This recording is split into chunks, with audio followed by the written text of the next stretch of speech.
Hey guys, Professor Bill, Comic Book University, and the Flash issue number 75, double-sized issue, man.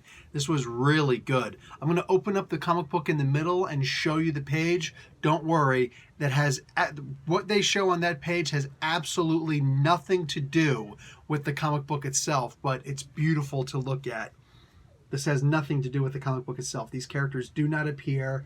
None of that happens. It's just a page where they're going to show you some cool stuff. It's like Wally. It's like Barry remembering something, but it also has all the people who made the book. And let me tell you about those people who made the book. Then I'll tell you a little bit about the book itself. So we got Chapter 6, Future Flash. This is the end to year 1. Joshua Williamson and Howard Porter are the storytellers, writer and artist respectively. The colorist is Hi-Fi. Steve Wands doing the letters. Porter and Hi-Fi does the cover. The variant cover is Francis Manipool. Man. So Barry does indeed finish out this book. He finishes out year 1. You understand better what year 1 actually was. And I gotta say, for being so completely different than every other year 1 book that I've ever read and that I'll probably ever read again, this just kicked the bar up into freaking orbit and then Speed Force threw it to the moon. This was really good. Yeah, man, if you're going to do a year 1 story, instead of just starting from the beginning, tell me a story like this, man. This was crazy good. Is this something that's going to stick? Yeah, because it fits into Rebirth also. That right there. You can't just drop something like that and not see it as being really impressive. This perfectly fits into Rebirth. These are new memories that he'd actually forgotten. He was made to forget. Why? How?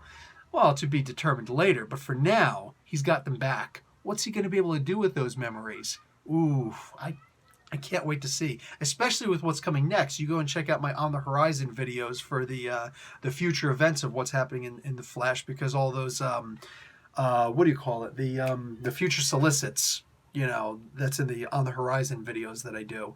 Anyway, in this book, man, yes, Flash becomes the hero he was always meant to be. He remembers stuff that he otherwise never would have because he's able to go back in time. He's actually able to relive these things that he's technically already done. And he remembers why he loves, for crying out loud, that horn just happened outside. I can't remember her name. Well, Iris. He remembers Iris. He remembers why he loves Iris so much, I should say.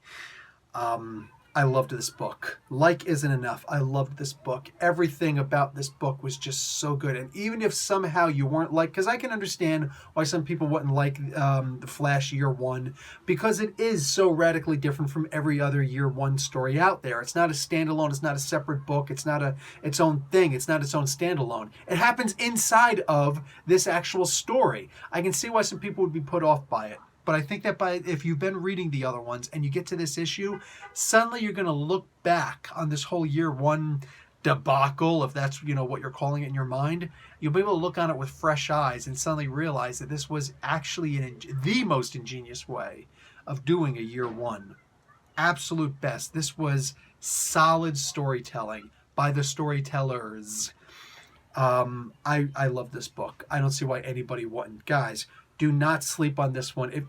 Look, next month or the month after, that's when the trade paperback is going to come out. At the very least, seriously, treat yourself to that story. But if you've been reading The Flash and you got to this one also, you know how good this was.